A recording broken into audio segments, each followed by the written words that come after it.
All right, I think I'm set. We're gonna do it like two 18-year-olds at prom. Oh, okay. Confused and not really sure what we're gonna do with ourselves, but our bodies are raring to go.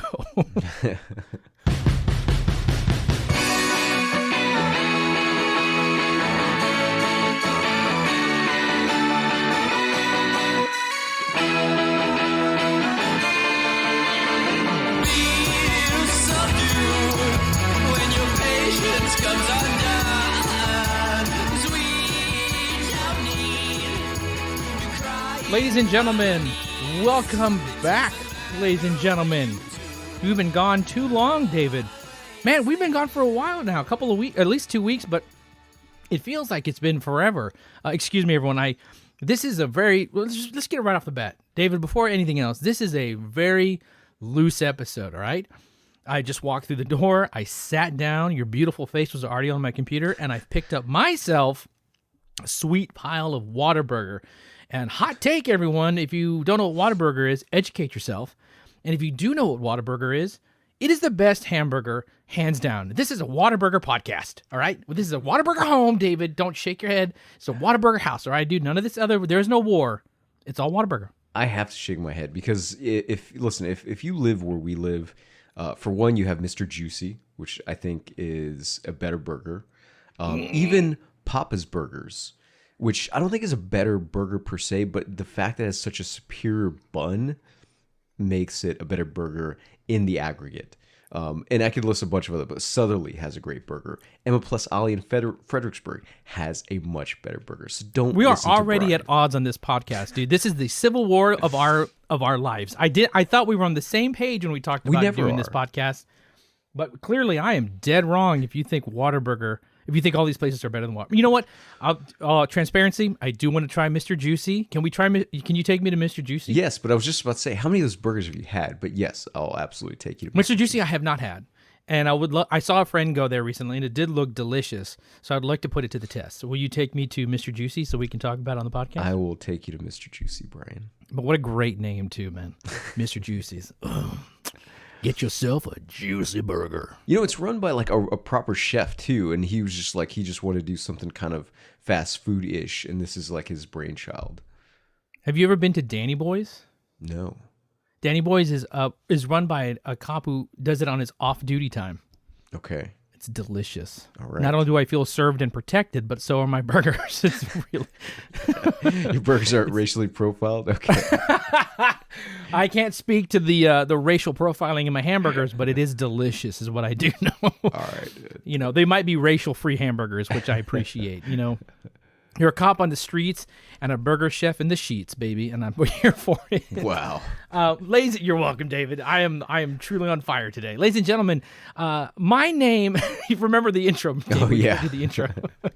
Ladies and gentlemen, my name is Bryan Ortiz. My name is David Castillo. And welcome to Life's a Wreck. And what is Life's a Wreck? Well, it's very simple, ladies and gentlemen. As we like to say here, our motto is, life is nothing more than a series of reactions to educational conversations with one another. You know, we don't know each other, David, and we get to know each other more and more, right? And we do these things. We've entered into this weird audio marriage, if you will, and we learn about each other. And the way we do that is each one of us brings a topic to the table.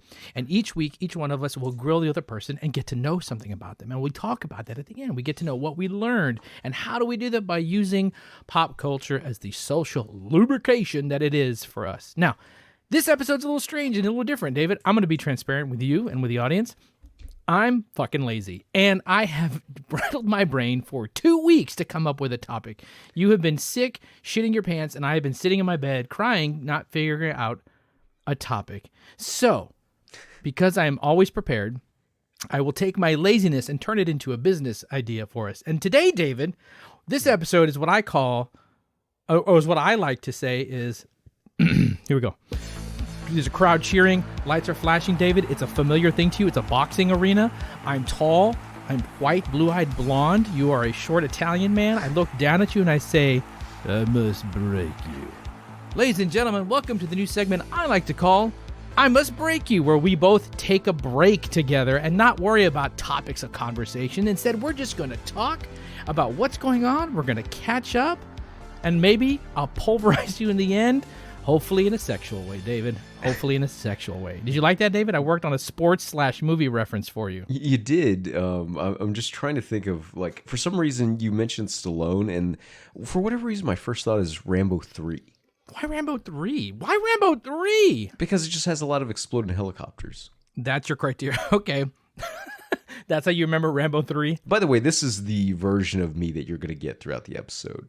Probably a little bit more deadpan than usual. You know, I have some... More than usual. Yes, more than usual. I have some quote-unquote personal tragedies, you know, to kind of discuss. Okay. But that's cool. And listen, while you do that, I will be chomping down, ladies and gentlemen, on a juicy, delicious Whataburger. So if you hear chomp chomp sounds, it's because your boy's hungry. He's got a whole bunch of little fries right here. Okay, little juicy fries. Got my water bottle. You know, that reminds me of, like, just how much of a failure food scenes are in movies and how great it is when they're not. Like, how many movies truly have, like, great food scenes? I'll be honest with you. The Kahuna Burger. Well, yeah, that's the what big I was about Kahuna to say. Burger Like, from Pulp Fiction movies. They're pretty good. Wait, have you had the real one? No, where's the real one? Well, not, I want to say the real one, but 50/50 Broadway sells a big Kahuna Burger. You take a big ass bite into that. Oh, man. You know, man. The burger's so good, David. It is hard to have a podcast, especially since I'm not eating either. That's what pisses me off. Like, I should be eating a burger as well. Oh, man. We'll have an all-food edition episode. Oh, yeah. This is why we need a podcast. I mean, is it what we... Oh, my God damn it. This is That is a real Freudian, man. It's like, oh, well, we don't really... We have one, but, you know, I don't connect. I don't enjoy the material. I really don't like it. I've been wanting to tell you, like, how much I want to stop doing it. You know, you could just talk to me about these things off the podcast, Bryan. That's all you have to do. God damn it. I was trying to say... This is why we need a Patreon, dude. You know what I'm saying? So we can do the all food episode where it's just you and I just grossly chomping on a microphone. This rib is so good. That's my food voice. Do you like it? No, I don't. Fuck, dude. Nothing pleases you, goddamn it. I'd rather hear your Sam Elliott impression. Ooh, get yourself down. No, hold on. Have you ever wanted yourself a deep, delicious, tasty hamburger, but you don't know where to go? And make your way down, have yourself a burger, and say, "Ooh, what a burger! What a burger!" Now, I'm not on it today, but you get my point. What a burger! I do get it, but it's Girl, you're hold on. You know what it is? Because I need to say Carl Jr. Jr.'s. Exactly. Right, I need to say Carl Jr.'s because that's my Carl Jr. Okay, there it is. Get yourself a Whataburger Jr. down at the Whataburger, where you get you. Let me get. You know what? Fuck just it. Stop. You know what? It's Remember, say to yourself, what a burger. That's all you're getting, folks. Sorry, I'm not in it. I just am so hungry. David, you said you were hard pivot, baby. Hard pivot. You said you were sick, man. Are you feeling okay, buddy? So before I answer that, I just want to say I think part of what your Sam Elliott impression is lacking is like a real like sexual appetite. You know, when you do the Sam Elliott impression, it's kind of like you're not hearing the libido. I think there's a libido in Sam Elliott's voice that's very... Do I look like a pile of sex libido to you? Dude, I'm wearing a Flash t-shirt and shoving a hamburger in my mouth.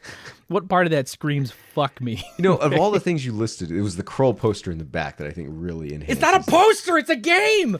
Oh my God, we do this every fucking time. That actually helps my point. But anyways... It's a fucking board game from the 1980s, you son of a biscuit. You know what that is. Kroll poster would be so much more impressive. But anyways, so... Yeah, man. I'm just gonna lay this out there, and listen. I don't need any pity. I don't need people to feel sorry for me. But I did get laid off from my main job, and listen, you know, I think you know my wife had some really great advice, which is that. What did you say? Which is that I love her. She's so smart. She's got great advice. What you say? She is like, and her message to me was, you know, the thing about being unemployed is the paradox of having to be disciplined, right? It sounds so odd, but like, which is like, don't just take the first thing you get. Don't just settle, you know, you have time here. So that's why like, yeah, sure. You know, it sucks. And maybe we can even talk more about that. You know, unemployment, like how do you deal with it? What are your feelings as you can't afford a fucking mortgage? You know, by the way, and I'm going to go on just one more thing. Right? Okay, what's up? Please let me like just finish this thought. One of my favorite bad guys of all time is William Sadler from Trespass. I knew you were gonna say that. the 90s movie with Ice Cube, Ice-T, and Bill Paxton. And what I love is that he was a villain who didn't want to create a big, like, sky beam to destroy the world like every other superhero villain. No, like his villain was motivated by something very blue collar. And he tells Bill Paxton, I'm going to try to do a William Sadler impression. Here we go. He tells Bill Paxton specifically when he says, because they're looking for gold, right? This is basically like a treasure hunt thriller, which is super cool. But they're looking for gold, and William Sadler says, okay, hold on. I'm going to get this. Oh my God, the anticipation on that was so big, dude. Okay, William Sadler goes, listen, buddy, I got a mortgage on a house I just got kicked out of, plus rent that they just jacked up on me, plus fucking taxes that get higher every year. And then he says something about like homeless people like living off the fat of the land. So I can't remember that last part, but the point is, it is, I'm not even sure where I was going with that, but I just wanted to talk about William Sadler. I don't know if you noticed, by the way, I closed my eyes when you did the William Sadler impression, and I pictured William Sadler talking. And I'll tell you what, it was pretty good. I think you hit the William Sadler emotional tone perfectly, my dude. I felt the emotion of him coming through. But the accuracy, like because I was trying to remember the line specifically. But good job. I'm going to give you it. That's a hard impression to do. I like it. And by the way, I love that about the character. Like, here's a villain, here's a guy being bad because, well, shit, he just wants to afford like a mortgage and rent, and he people that don't pay taxes. It's. What's the movie that I Falling Down? Yeah, with Michael Douglas. It's one of my. It's like that Joel Schumacher movie that I actually really like with Michael Douglas. Right, love that movie. Right, and the dude it's just one of those stories about that in the 90s when the office world was so monotonous and so ugly and so repetitive that it just drove people insane. And it's the fall of some guy's life who's crumbling piece by piece. And it's like, you lose your job, you lose your respect and your pride as a man. And then you're pushed to a limit and then you break, you know what I'm saying? And all you want to do is just go somewhere and you're a bad person. Are you having your falling down moment, David? Are you getting there, dude? So I haven't gotten to the point where I'm just... ruthlessly attacking Vietnamese people like Michael Douglas does, or like Mark Wahlberg did, like in real life. But man, Falling Down was one of my favorite movies as a kid. For some reason, my parents loved it, and they loved showing it to me when I was probably too young to watch it. Was that your cliffhanger for you? For me? No, Cliffhanger was like way too young for me. I shouldn't have seen it. Was Falling Down yours? Like, unlike you, I loved violence, so like Falling Down was just like perfect. Okay, so look, some of us love Super Mario Brothers the movie. Some of us like Cliffhanger. Okay, I don't know what to tell you. By the way, I'm curious if you think that movie holds up, especially in sort of the context. Super Mario Brothers? Yeah. I was listening to the other podcast, the podcast we did on the Wild West, and there's real. Genuine like anger and frustration when you make a Super Mario Brothers reference in that episode. And that frustration and anger is not left, man. Like, you make your Super Mario Brothers references, and I get it. This is what nerds need to do. The nerds need to reclaim these like movies that were always shitty, still are, but hey, you gotta hold on to something. And I'm not gonna bend on this one, man. Stop making Super Mario Brothers fucking references, dude. We'll see what happens after episode 200 when I still bring up Super Mario Brothers. We'll see where your fucking mind is at. Maybe then I'll get you to recognize the beauty that is John Leguizamo's Luigi Mario, okay? That's all I'm saying. Fucking asshole. That's all I'm saying. You're making all this worse. Like, unemployment is now worse. The fact that I got sick, now worse. Dave, what kind of sick did you get, by the way? Oh, so that was the thing. Like, so when that happened, I also got like a cold. Now, common cold, no big deal. No Rona? No. Okay. Still sucks. But the worst part about getting like a cold this last weekend is that I had like this turkey wrap from Trader Joe's, and it created like a UFC match in my intestines. Oh. So I just like shit my guts out, while I was also like blowing my nose, had a headache, and it was a really physically terrible weekend. Well, there's your problem. You ate at Trader Joe's. Now that's the start of the problem, dude. All I know is that when I go to Trader Joe's and get a bunch of stuff that I want, it costs me $35. When I go to Whole Foods and get the same stuff, it costs me like $85. So, what's wrong with HEB? I think it's just like going there. I feel like when I go to HEB, there's something like apocalyptic about HEB, where it's like you're surrounded by a lot of desperate people. Not a lot of desperate people. HEB is not like Walmart, but dude, what HEB are you going to? the almost HEB. Oh, no wonder, dude. Yeah, that one is full of people who are like apocalyptic style stuff, man. You got to go to I go to the Alon Market. This is great for our viewers. They know exactly what we're talking about. I'm so glad we're being open and universal about our topics this time. It's all calm, dude. They're handing me like chilled wine. They're fucking patting my feet and saying, "Good job, hello, welcome. Your father loves you. You're a good person." That kind of shit, dude. When I walk in, it's a good chain, but like it just when I go, usually I go just to get some corn tortillas. So I only go for like a few things and maybe like the odd Red Bull. So how long were you shitting your guts for? Probably like a full like night. Like 8 o'clock at night to like 2 o'clock in the morning. Have you ever shit yourself so hard that you pass out?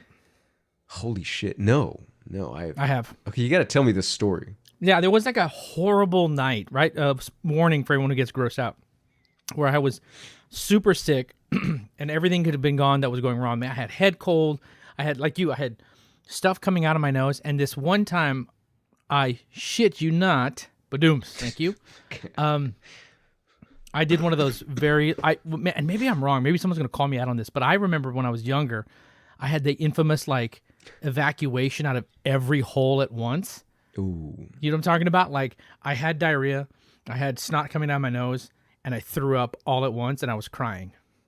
And it all happened at the same time.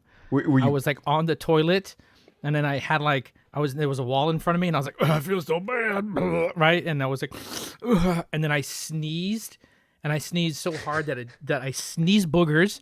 I shit the bowl, and I threw up on the wall, and I was like, oh god. Why? Oh my God. Just like the whole body. It went to like this weird Nirvana place. And I remember just hitting the floor for like a second and just not remembering how I got to the floor. I was calling for my mom, and she came in and she saw this horrendous mess. And God bless that woman. She had to clean it up. Dude, and she picked me up like a child, right? Just full mom strength, just cradled me like a baby as everything's out of my face and my butt. And I'm just like, she just laid me in bed while she fucking cleaned the bathroom, dude. True nightmare, David. True nightmare to have every part of your body evacuated. That's what it feels like if your soul left and you were still alive. That's what it would feel like. So like a Shang Tsung fatality. Absolutely, dude. But, is it Shang Tsung pulled everything out of my butt and my nose and my mouth at once, dude. Is it bad that my first thought of you mentioned the fact that you were crying wasn't that you were crying because of the sickness, because maybe like some girl had you tripping or whatever, just bad times socially? You were crying because not all my tears are associated with breakups and girlfriends. God damn it! Sometimes I shit so hard that I cry, David. Okay. Sometimes I shit so hard I cry. By the way, like, so I've actually seen that before. When I went to New Mexico. What? When I went to, or what you experienced when I went to New Mexico, we went to go see White Sands, and unfortunately we went to a Burger King in New Mexico, and it gave us all a stomach virus. Now, this actually like made the news. There was like a stomach virus going around. I thought your family made the news. I was like, oh my God, David. No, well, this is with my so it was my dad's friend and their family. So we weren't related, but they were friends of ours, and we all got this stomach virus. And my buddy, who was kind of similar age, I don't want to call him by name because there's no reason to kind of put him on blast like that, but. He had it so bad, man. Like, they asked me to help him as we stopped by a gas station. And so I went in the bathroom to help him. And as I did, he was vomiting and shitting himself at the same time. And, oh my God. And I felt so bad for that guy. And the worst part is, like, for some reason, after all that, we like, yeah, let's have some KFC too. And sure enough, like, he just vomits like massive chicken pieces like on the outside of the motel that we stayed at. Oh my God. And we ended up leaving after like 3 days of just like everybody. The dad, I thought, was dying. Like when he like went to throw up that night. Yeah. And he was just like, ah. Like I've never heard anybody throw up like that, where it just sounds like they're being tortured in a hospital. That's when the devil comes out. Yeah. So That's like have you ever It's like in Constantine when he pulls the devil, the demon out of the little girl. I bet that's what it sounds like, dude. have you ever shit your pants? Yeah, absolutely. Really, man. See, I always like prided myself in the fact that I haven't like quite lost control. A lot of my other friends have. I didn't realize that was so common. Yeah, I mean, well, when I was a kid, for sure, right? When you're a kid, and you're still trying to figure things out. But When you're a kid and you don't know if you like girls or not, that's when you shit your pants. You make it sound yeah, right. like The first time you pop a boner, you take a shit, right? That's how that okay. works. The first time you have a boner, you immediately shit yourself like an animal dying. That's what I was told, right? Unless my PE teacher, who took me in the quiet room, was lying to me. Of course, the one time we don't have like an official topic set up, we're talking about shit. Like That makes literal total shit. sense. People, you're getting the raw version of it. When I was a kid, the worst I remember that burned my brain, I was a real young kid. I was just really young, and I remember I lost my mom at Sunrise Mall, another reference that everybody totally gets. And she was in a Kmart, and I had gotten lost through the mall, and I was at that age where I didn't know how to find my mom, right? If the person was out of sight, I was panicking. And of course, I was not feeling well. I was panicking, and I had to drop load hard, right?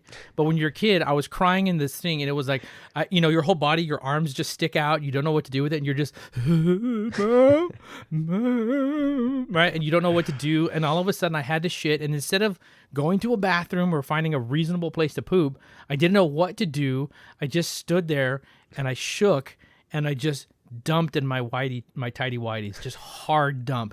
And then I was like saddle walking to try and find somewhere, and I was like, I don't know what to do. I was just freaking out, dude.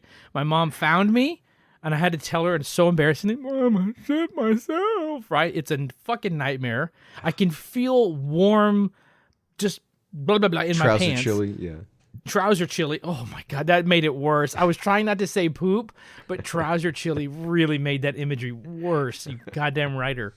And I remember I had to go into a bathroom, and my mom was like, "You filthy animal!" She told me to throw my chonies away. So like in this poor pizza place, I took my chonies off. I threw them in the toilet. I threw them in the garbage can in the bathroom. Like, damn, I wiped dude, myself down, and I had to walk out carefully because my pants smelled. And my mom was like, "We are going home, God damn it." It was and it was like at a Dino's Pizza, I think is what it was called. I think it was called Dino's Pizza. I shit myself right out of a KB Toys, and a Dino's Pizza and arcade was right there.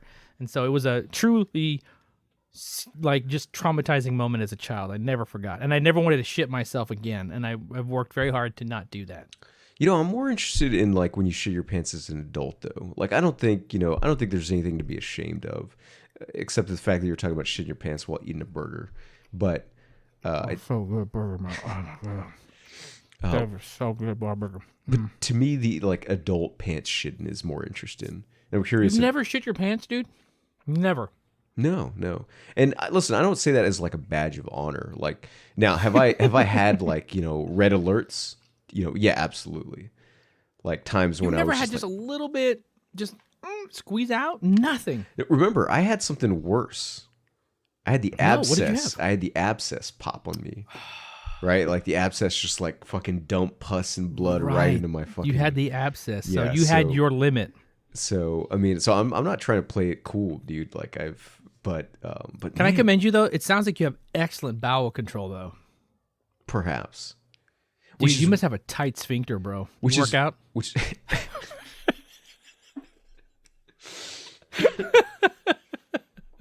I'm trying real hard not to like crack too many jokes because like I'm not like fully like out of the woods with this cold.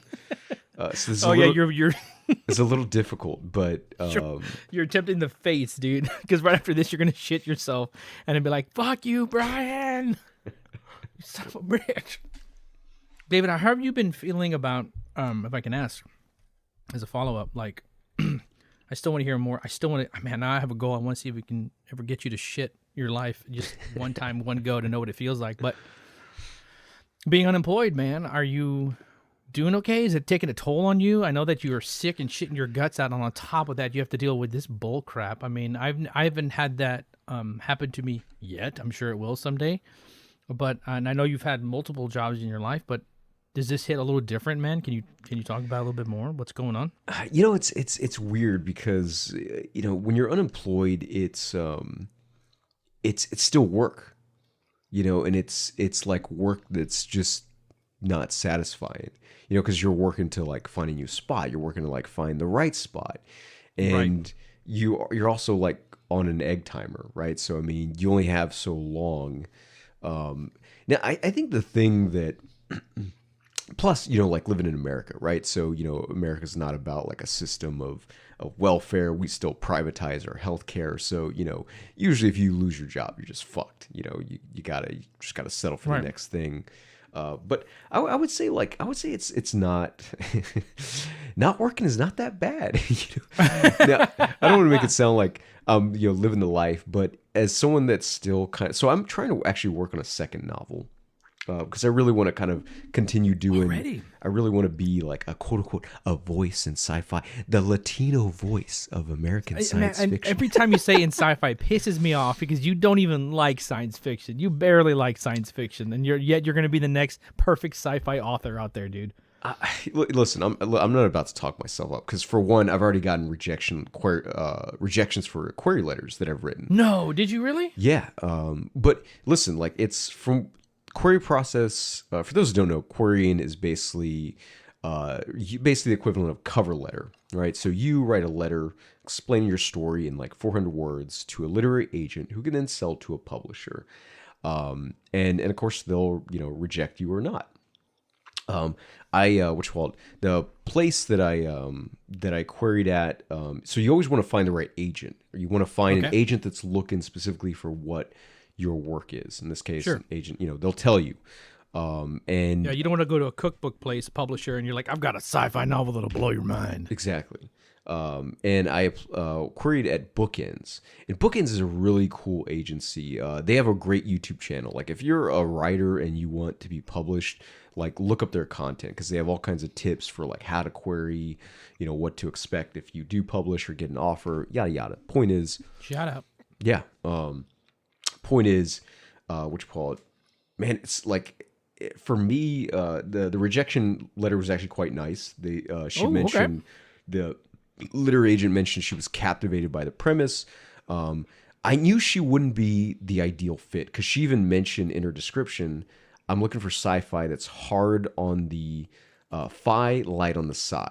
And my science fiction book is not that. My science fiction book is hard on the psi. So I still really enjoyed what she had to write, but I think it's useful for people to kind of wade into genres that maybe they're not familiar with, but because I'm familiar with sci-fi, but maybe they don't enjoy as much, just because fresh eyes, right? Sure. I mean, you can even argue that's like part of what's revitalized the superhero genre, having like real filmmakers come into a genre that they otherwise would consider themselves above, 10 years ago.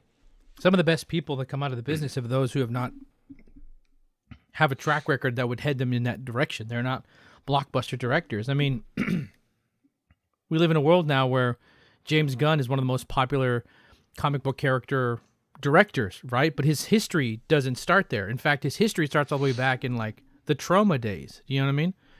In these grotesque, like hilariously over-the-top comedies. And back in the day, if you said, oh, this low-level director who did Trauma videos is going to be leading these $1 million productions and recreating and captivating an entire audience with B-grade characters, who would have thought?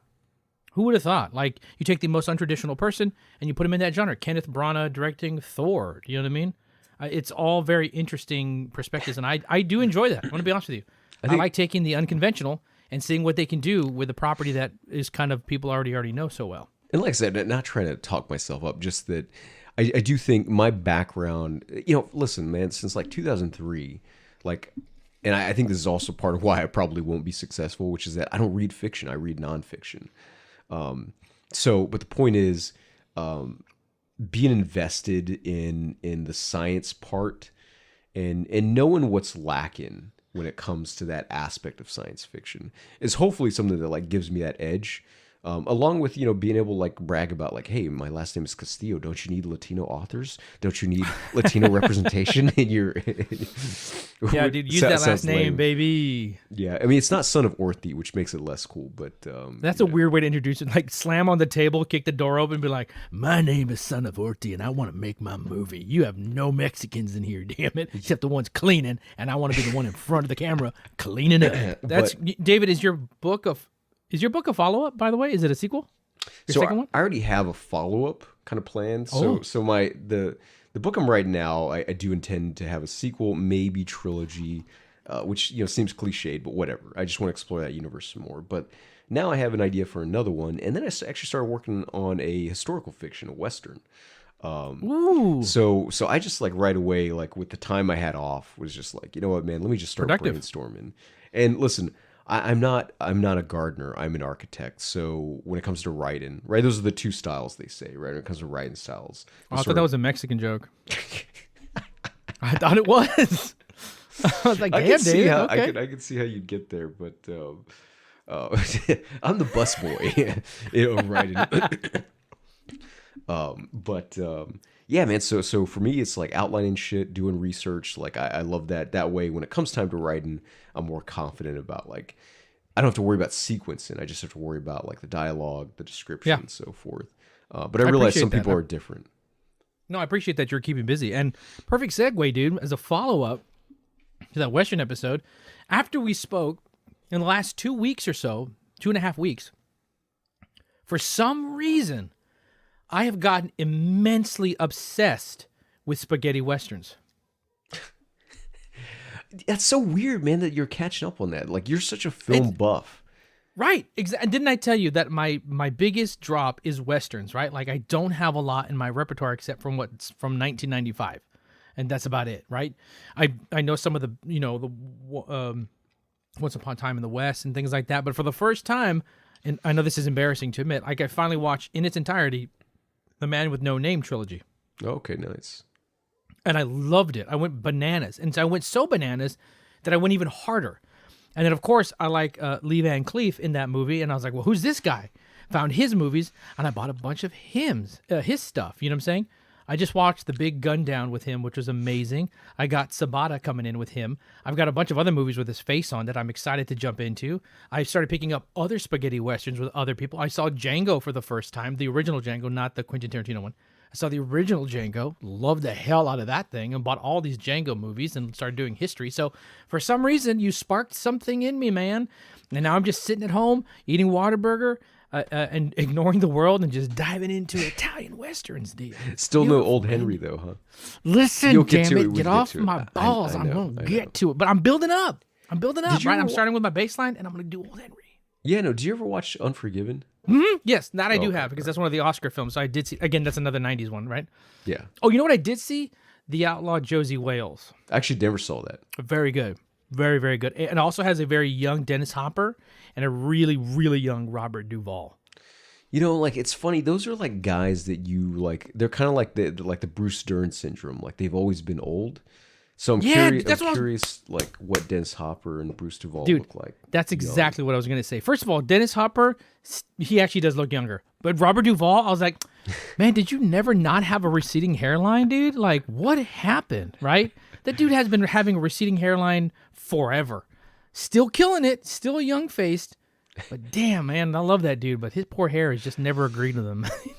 But he worked it, man. He played mostly bald stuff anyway, so he's totally fine. But it's been great catching up, and I thank you for that, by the way. You got me sparked on that, man. That's thanks to you. Has Paul Giamatti ever been in a Western?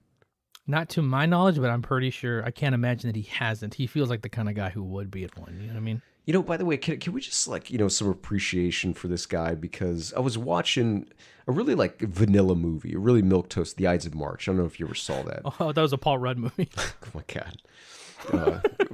Same principles apply. But the Ides of March, you ever see that? It's a political thriller with George Clooney, Ryan Gosling, Marissa Tomei, Philip Seymour Hoffman, good Paul cast. Giamatti, Evan Rachel Wood. Yeah, it's like a huge cast. And I'm just like, out of all the people in there, dude, Giamatti just like outacts them all, like by like a fucking wide margin. It sucks that I feel like he just kind of got typecast And, you know, he's always kind of this sort of schlubby roles. And like every now and then when he gets to branch out, he's like in a movie like Spider-Man for 2 seconds is this fucking crazed, almost kind of hallucinogenic Ryan. Do you remember the brief? Absolutely. Okay, all right. Because my favorite non-traditional Paul Giamatti role, Shoot 'Em Up with Clive Owen. Oh man, that is I remember that movie. And of course Monica Bellucci in that fucking smoke show. But yeah, that was She was like that milking lady. Right? I don't know why that's your first thought, but yes, it's that was her kink, right? She was the one that was milking people. Well, yeah. I mean, she had milk juggers that were. Man, I'm just sounding terrible. I'm gonna stop right now. Everything I'm saying just sounds terrible. Well, I mean, you're eating Whataburger. We're gonna get the broiest Bryan out of you as you eat Whataburger, because that's what Whataburger does. Fuck you. All right. I don't like to cuss that much on this podcast, but fuck you, sir. All right. You know, you remind me of my friend Bob. For like the first 5 years of our friendship, Bob, good guy, one of my best friends, never farted in my presence, and I always like questioned him. In fact, we were talking about falling down. Speaking of Freudian slips, we're talking about falling down. You remember when his Robert Duvall's superior gets pissed at him? He's like, you know, I don't trust you. You know why? You never curse. Not a fuck or a shit. And all the time I've known you, I don't trust a man who doesn't curse.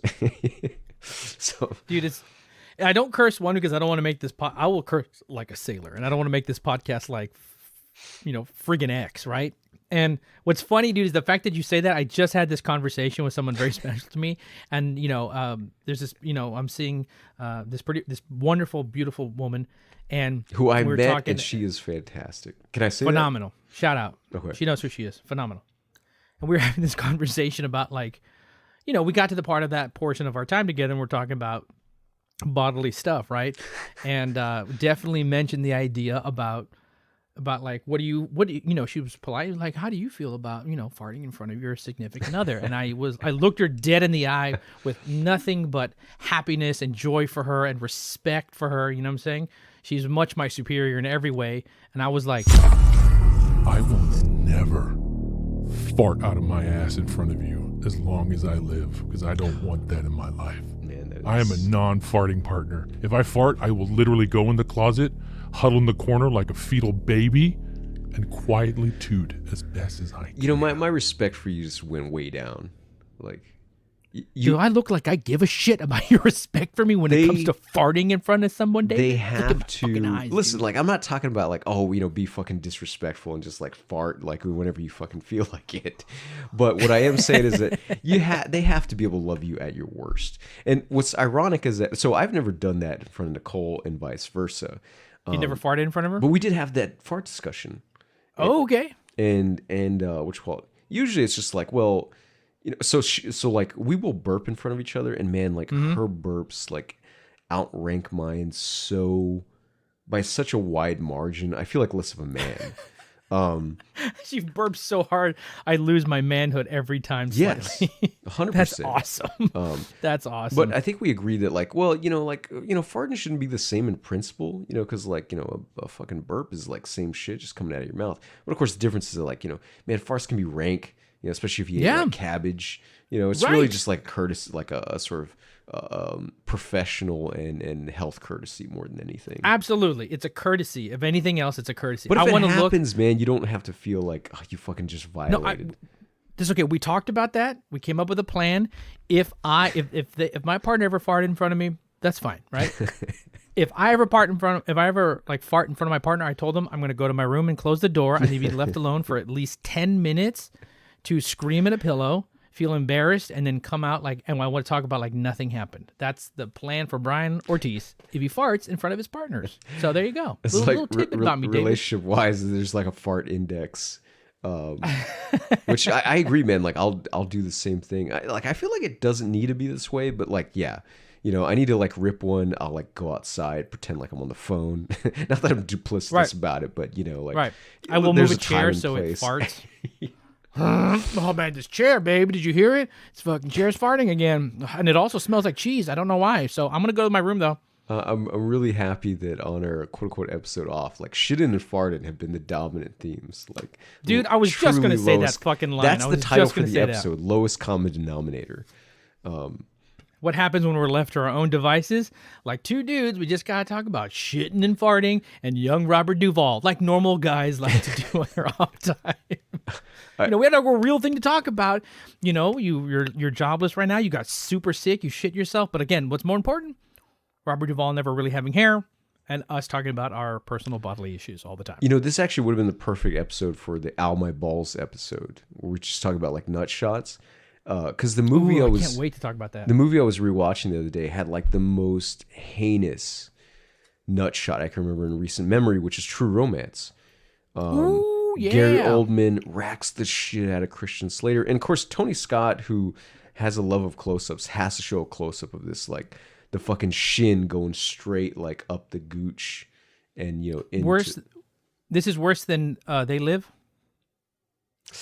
Ooh, man, that's a good one. I would say yes, just because of the. Ooh. So I realized like the fight scene is probably even more intense in They Live, but the nut shot happens later on in They Live. So a little less energy. Right, I mean that he's like kneeing him towards the end of their battle, whereas Gary Oldman has like all that energy after being like jumped by Slater, with his bodyguard holding Slater back, and it's just like 100%, just like full energy. And this is like homeboy Gary Oldman. Remember, right? We're not just talking about like the gentleman from Dracula. We're talking about gangster Gary Oldman, just full on like soccer kick to the dick.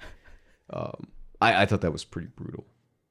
David, that is the perfect way to segue out of our first ever I Must Break You episode, ladies and gentlemen, where we just shoot, no pun intended, the shit, ladies and gentlemen, where we just freeform talk. And so normally we don't do this, but at the end of each episode, we like to talk about what we learned about ourselves. And David, what I actually did learn, a little something, you'll tell me what you learned about me. I learned a little something about you, even a tiny bit, man. Even in this moment, and cue the music, 3, 2, 1. There we go. Even in this time, David, when you are jobless, almost hobo, if you will, dude, you're out there in the street corners, jerking off dudes left and right for a little bit of cash just so you could eat your juicy burger in front of your wife and pretend like nothing's wrong. But she can smell that smell on you, David. And you know what I'm talking about when I say the smell. You know what I'm talking about. And yet, you still take the time to work to provide for your family and work on your craft and your art for the future. And I commend you, because that takes strength. And the hardest at times to complete the art is the hardest part of being an artist. The next time you say I am not a writer or an artist, just know you are wrong. You absolutely are, my dude. And that's what I learned about you today, David. Now it's your turn. What did you learn about me, David? That is extremely flattering. What I learned. Oh, by the way, bring in the Western music that you did from last episode for this, because that was great music. Yeah, 3, 2, 1. Cue the music. What I would say about learning about Bryan is that I think there are a lot of assumptions I still have about you, even after all this time. Again, keep in mind, right, when it comes to the types of people that we are, I still consider myself the opposite of Bryan. He called me an artist. I still say it's bullshit. But for all those assumptions, you still shatter those sometimes. And I think that's hard to do when you fit into a certain like archetype or stereotype, which isn't always a bad thing. And part of that's like, man, it's Bryan, for all of his like knowledge of movies, is still a man of that Bryan still has the manners and courtesy to avoid farting in front of a significant other.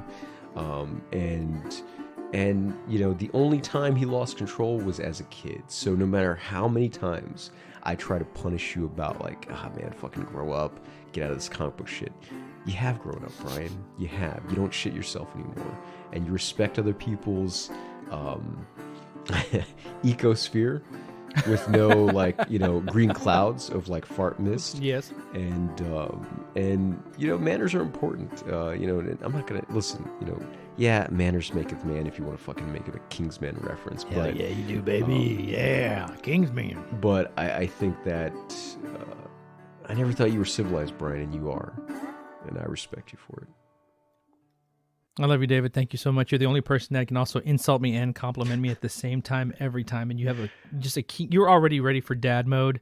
And I can't wait to see you become a parent because your child will be great. Ladies and gentlemen, that's the end of our crazy, weird episode. The I Must Break You episode, ladies and gentlemen. So, as always, if you liked what you heard, and I promise you this isn't always the show, but it can be, don't forget to like, share, give us 5 stars, and give us those reviews. If you give us 5 stars and you like the show and leave a nice review, we'll probably read it on air.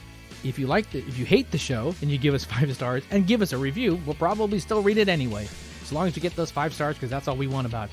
If you'd like to provide us with a topic of conversation, or you have some advice that you'd like us to answer about a problem that you're dealing with, because I still want to do that, you can email us at recthepod@gmail.com. Once again, that's recthepod@gmail.com. You can also reach out to us on Twitter at recthepod.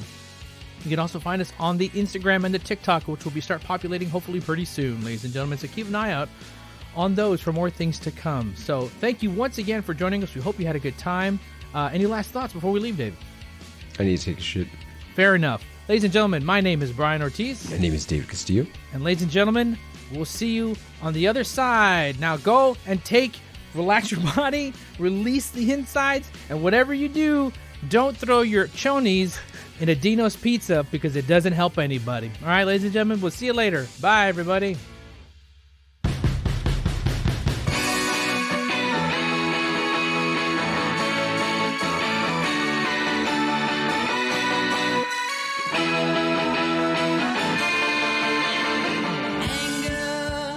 Life's a Wreck is an FC podcast production created by Bryan Ortiz and David Castillo, recorded in our homes and edited by me, Bryan Ortiz. Theme song and outro by Hard Power USA. Check them out on SoundCloud. And please let us know what you think about the show by rating us and leaving a comment.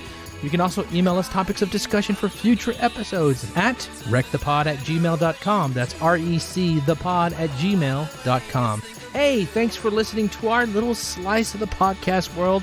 And we'll see you at the next episode.